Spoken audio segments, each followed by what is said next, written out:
जय हिंद दोस्तों, स्वागत है आप सभी का आपके अपने YouTube channel general study mode में। चलिए हम लोग शुरू करते हैं क्लास।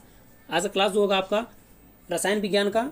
इसका पहला चैप्टर है आपका पदार्थों की प्रकृति एवं संगठन।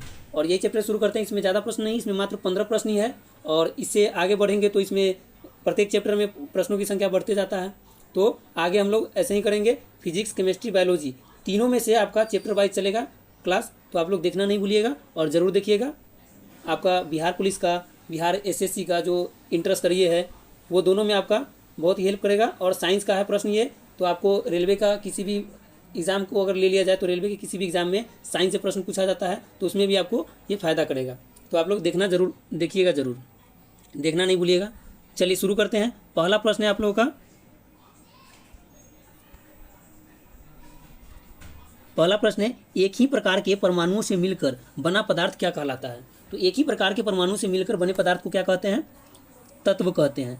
तत्व, ऑप्शन ए हो जाएगा आंसर। चलिए आगे बढ़ते हैं। अगला प्रश्न है आपका 2 नंबर प्रश्न है कि 2 या 2 से अधिक तत्वों के मात्रा के विचार से एक निश्चित अनुपात में, यहाँ ध्यान देना है, एक निश्चित अनुपात में संयोग करने से बना पदार्थ क्या कहलाता है। यानी कि निश्चित अनुपात में 2 या 2 से अधिक तत्वों को अगर मिलाया जाए निश्चित अनुपात में, तो निश्चित अनुपात में मिलाने पर क्या होता है? वह यौगिक बन जाता है। क्या हो जाएगा आंसर? यौगिक हो जाएगा। ऑप्शन बी हो जाएगा। और अगर निश्चित अनुपात में न मिलाकर उसे किसी भी अनुपात में अगर मिला दिया जाए तो क्या कहलाएगा? वह मिश्रण कहलाएगा। आगे देखते हैं, वो भी प्रश्न मिलेगा। चलिए 3 नंबर प्रश्न देखेंगे।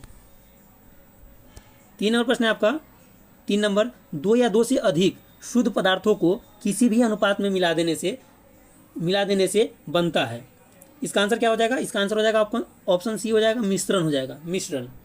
मिश्रण हो जाएगा। चलिए अगला प्रश्न देखेंगे। अगला प्रश्न है आपका 4 नंबर प्रश्न है ऐसे तत्व जिनमें धातु और अधातु दोनों के गुण पाए जाते हैं क्या कहलाते हैं? यानी कि ऐसे तत्व जिनमें धातु और अधातु दोनों के गुण पाए जाते हैं उसे क्या कहते हैं? उसे उपधातु कहते हैं। ऑप्शन आपका हो जाएगा बी नंबर हो जाएगा, यानी कि उपधातु हो जाएगा आंसर। अगले प्रश्न पर चलते हैं। अगला प्रश्न है आपका 5 नंबर प्रश्न है आपका निम्नलिखित में से कौन धातु होते हुए भी विद्युत का कुचालक है? यानी कि वह धातु भी है लेकिन विद्युत का कुचालक है। क्या हो जाएगा इसका आंसर? इसका आंसर हो जाएगा आपका ऑप्शन सी हो जाएगा, लीड, यानी कि शीशा हो जाएगा। अगला प्रश्न देखेंगे। अगला प्रश्न आपका 6 नंबर, कौन सा पदार्थ प्रकृति में 3 अवस्थाओं जैसे यहाँ ठोस, द्रव, गैस, ये सब क्या है? अवस्था है, में पाया जाता है। कौन सा पदार्थ प्रकृति में तीनों अवस्था में पाया जाता है? आपका ऑप्शन ए में है H2O है, फिर आपका बी में है H2O2, सी में है NH3 और डी में है SO2। तो क्या हो जाएगा आंसर? इसका आंसर हो जाएगा आपका ऑप्शन ए हो जाएगा, H2O हो जाएगा। H2O यानी कि यह जल है। क्या है? जल है। जल का सूत्र है ये। यह तीनों अवस्था में आपका पाया जाता है। जैसे द्रव अवस्था में जल हो जाएगा, ठोस अवस्था में क्या हो जाएगा? बर्फ हो जाएगा। ठोस अवस्था में बर्फ हो जाएगा। और यही जल जब वाष्प बनेगा तो उसे गैस अवस्था में मान सकते हैं। यानी कि जल जो है वो आपका तीनों अवस्था में पाया जाता है, ठोस, द्रव, गैस, तीनों अवस्था में। चलिए अगला प्रश्न देखेंगे। अगला प्रश्न आपका 6 नंबर तो हो गया है। 7 नंबर प्रश्न देखेंगे। 7 नंबर प्रश्न है आपका निम्न में से कौन न तो तत्व है और न ही यौगिक है? न ही तत्व है और न ही यौगिक है। इसका आंसर क्या हो जाएगा? इसका आंसर हो जाएगा आपका ऑप्शन ए हो जाएगा, वायु हो जाएगा। न तत्व है न यौगिक है। आपका सोडियम क्लोराइड है, यह क्या है? यौगिक है। जल भी आपका यौगिक है। पारा क्या है? पारा तत्व है। और यहाँ पर प्रश्न पूछा गया आपका कि न ही तत्व है और न ही यौगिक है। तो क्या हो जाएगा आंसर इसका? इसका आंसर हो जाएगा वायु हो जाएगा। वायु क्या है? मिश्रण है। चलिए अगला प्रश्न देखेंगे। अगला प्रश्न है 8 नंबर, पदार्थ की चतुर्थ अवस्था होता है। यानी कि पदार्थ के 5 अवस्था होता है टोटल। कौन कौन सा होता है? ठोस, द्रव, गैस, प्लाज्मा और बोस-आइंस्टाइन कंडेंसेट। तो चौथा अवस्था इसमें पूछा गया है। तो क्या हो जाएगा आंसर इसका? इसका आंसर हो जाएगा आपका ऑप्शन सी हो जाएगा, प्लाज्मा हो जाएगा। प्लाज्मा अवस्था को चतुर्थ अवस्था भी कहते हैं। अगला प्रश्न देखेंगे। अगला प्रश्न है आपका 9 नंबर, विरंजक चूर्ण। यानी कि विरंजक चूर्ण को अंग्रेजी में क्या कहते हैं? ब्लीचिंग पाउडर भी कहते हैं। विरंजक चूर्ण है।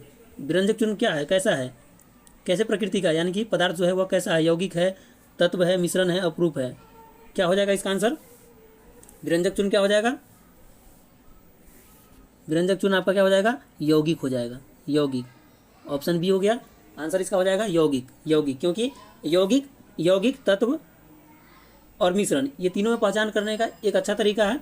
अगर किसी भी पदार्थ का अगर सूत्र यानी कि फार्मूला जो होता है आपका, जैसे जल हो गया तो जल का होता है ना H2O, H2O होता है। अगर किसी पदार्थ का दिया हुआ पदार्थ का अगर सूत्र अगर होता है तो वह आपका तत्व नहीं होगा, वह क्या होगा, यौगिक होगा।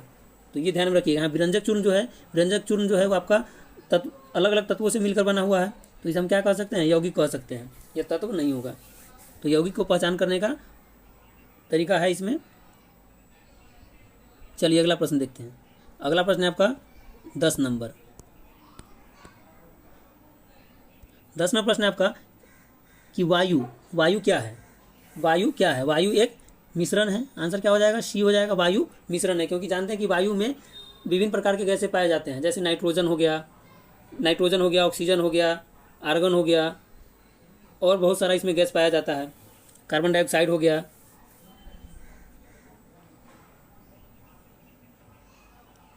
चलिए अगला प्रश्न देखते हैं। अगला प्रश्न आपका 11 नंबर। 11 नंबर प्रश्न है आपका बारूद होता है। बारूद क्या होता है, बारूद जो है आपका ये भी आपका मिश्रण होता है, बारूद मिश्रण होता है। अगला प्रश्न है आपका 12 नंबर। कोयला क्या है। कोयला में आप लोग जानते हैं कि कोयला एक ही तत्व से मिलकर बना होता है, तत्व कह सकते हैं या पदार्थ कह सकते हैं, एक ही पदार्थ से मिलकर बना होता है। तो कोयले को क्या कह सकते हैं, कोयले को तत्व कह सकते हैं, क्योंकि यह इसमें इसका कोई सूत्र नहीं होता है, न इसमें अलग अलग पदार्थों का मिश्रण होता है, तो इसलिए इसको हम तत्व कहेंगे। 13 नंबर प्रश्न है हीरा क्या है। तो हीरा भी आपका क्या हो जाएगा, हीरा भी तत्व हो जाएगा, हीरा तत्व हो जाएगा। चलिए अगला प्रश्न देखते हैं।